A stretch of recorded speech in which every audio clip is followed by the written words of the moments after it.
रायगड, महाराष्ट्रासह देश विदेशातील ताज्या बातम्या पाहण्यासाठी मॅक्स इंडिया लाईव्ह चॅनलला सबस्क्राईब करा आणि बेल आयकॉन दाबायला विसरू नका.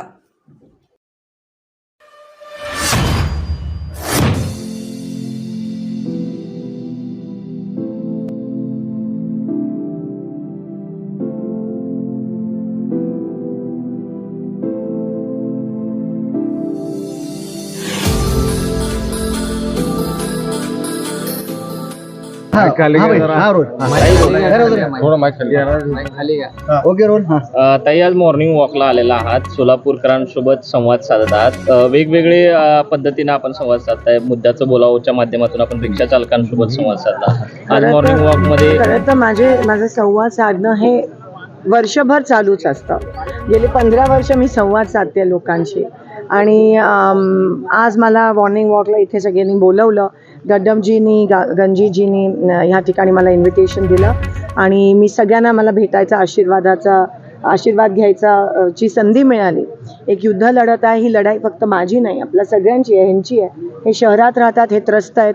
या महापालिकेत ज्याच्या बाहेर आपण उभे आहोत, त्या महापालिकेत अजून 2 वर्ष झाली इलेक्शन्स नाही आहेत, प्रशासक नेमले गेले आहेत आणि त्यामुळे सगळा कारभार, भोंगळ कारभार चालला आहे. आज पाणी पण इतकं विस्कळीत आहे सोलापूर शहरात. 8-8 दिवसाआड पाणी येतं आणि जे येतं ते पण घाण पाणी येतं, पिवळ्या रंगाचं येतं. काही ठिकाणी हद्दवाढ असेल, आमचा पूर्व भाग असेल, तिथे रात्री 1-2ला पाणी सोडतात.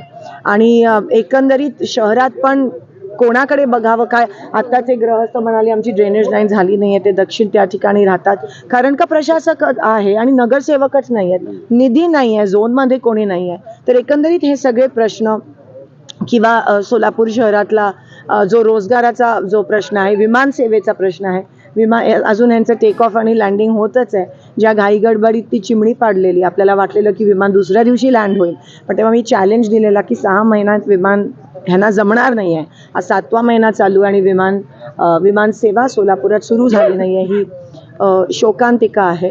आणि अनेक असे प्रश्न आहेत. आज रिक्षा बघतो आपण, रिक्षामध्ये 10-10 लोक, लहान मुलं कोंबली जातात कारण का महानगरपालिकेच्या बसेस पण ह्या ठिकाणी कार्यरत नाही आहेत.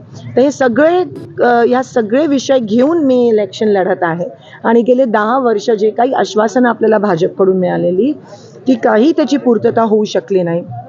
नवख्या लोकांना आणलं, सत्ता दिली, त्यांना कळलं नाही पार्लमेंटमध्ये जाणं ही किती सुवर्ण संधी असते, पण त्या संधीचं सोनं नाही करू शकले दोन्ही खासदार. एवढं मोठं काम ते आपण लोकशाहीच्या मंदिरात जातो आणि आज कालच त्यांच्या भाजपच्या खासदारांकडून संविधान बदलण्याचं ऑन रेकॉर्ड दोघांनी स्पीचेस दिले की आम्हाला संविधान बदलायचं आहे, त्यासाठी राज्यसभेत मेजॉरिटी. म्हणजे हे जर आपल्या देशात होत असेल आणि तरी जर कोण भाजपला मतदान करत असेल तर ते शॉकिंग आहे. म्हणून कृपया असं होऊ देऊ नका.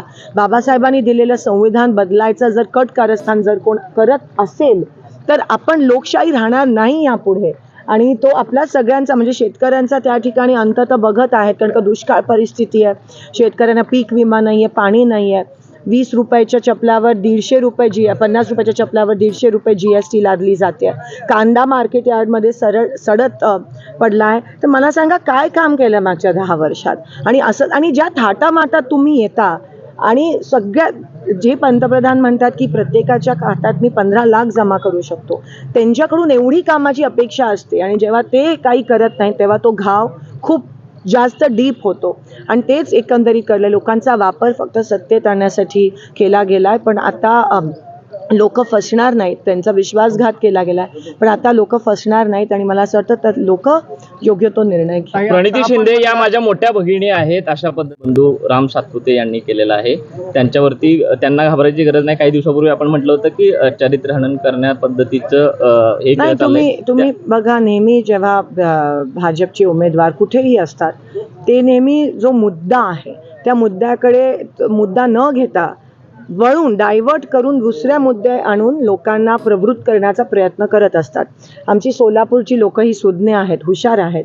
तुम्ही इथे येऊन आमच्यामध्ये डिस्टर्ब करू नका आणि मुद्द्यावर बोला की मागच्या 10 वर्ष तुम्ही काय केलं. आपल्याला मोठ्या बहिणीचा दर्जा दिलेला आहे, त्यांनी आपण स्वीकार 100% मी सगळ्यांचीच बहीण आहे आणि लेक काय सोलापूर. काही 10 वर्षात काय केलं असं आपण म्हणा लागला तर विरोधकांकडून ओपन चॅलेंज देण्यात आले आपल्याला की 10 वर्षात काय केलं मोदी सरकारने, ते मुद्द्याचं बोलूयात याबद्दल ते मी त्यांना चॅलेंज दिलाय, त्यांनी मला नाही दिलाय. मी कॅम्पेन लॉन्च केली की मुद्द्याचं चर्चा करू असं बोलणं. विरोधक म्हणतात. 100% तयार आहे.